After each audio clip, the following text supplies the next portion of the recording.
ઉત્તરાયણ પહેલા મુખ્યમંત્રી ભૂપેન્દ્ર પટેલે વાઇલ્ડ લાઇફ કેર સેન્ટરની મુલાકાત લીધી.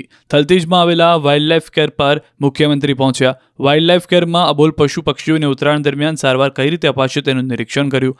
મુખ્યમંત્રીએ રજિસ્ટ્રેશન ડેસ્કની મુલાકાત બાદ વન્ય પ્રાણીઓના એક્ઝિબિશનની પણ મુલાકાત લીધી. આ સાથે સ્નેક રેસ્ક્યુ એપ્લિકેશન અને કરુણા અભિયાન બુક વિમોચન કર્યું. કાર્યક્રમ દરમિયાન સીએમએ લોકોને ઉત્તરાયણ પર્વ પર સાવચેતીનો સંદેશ આપ્યો. બીજી તરફ પક્ષીઓને ઘાતક દોરીથી બચાવવાની પણ કવાયત શરૂ થઈ ગઈ છે. ઉત્તરાયણમાં ઘાયલ થતા સૌથી વધુ પક્ષીઓ માટે કરુણા હેલ્પલાઇન દ્વારા 13 એમ્બ્યુલન્સ દોડાવવામાં આવશે. આ એમ્બ્યુલન્સ પાલડી, વાડજ, સાબરમતી, બાપુનગર સહિત અલગ અલગ જગ્યાએ ગોઠવવામાં આવશે. કરુણા હેલ્પલાઇન 1962 પર ફોન કરી જે પણ વ્યક્તિ જાણ કરશે તરત દોરીથી ઘાયલ થતા પક્ષીઓને સારવાર માટે એમ્બ્યુલન્સ પહોંચી જશે.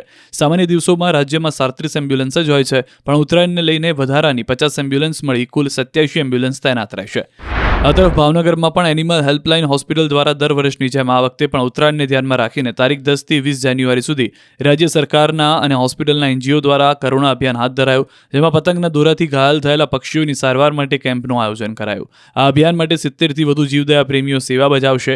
ભાવનગરની હોસ્પિટલમાં આજ દિન સુધીમાં અંદાજિત 90,000થી વધુ ઘવાયેલા અબોલ પક્ષીઓને પશુઓનું નિષ્ણાંત પશુ ડોક્ટરો દ્વારા નિઃશુલ્ક કરવામાં આવી છે. ત્યારે હાલમાં જીવદયા ગ્રુપની 50 કાર્યકર્તાઓની ટીમ મકર સંક્રાંતિ પર્વને લઈને એલર્ટ મોડમાં છે. QR કોડ સ્કેન કરો અને ડાઉનલોડ કરો ન્યૂઝ 18 એપ. મેળવો ગુજરાત અને દેશ દુનિયાની પળે પળની અપડેટ્સ.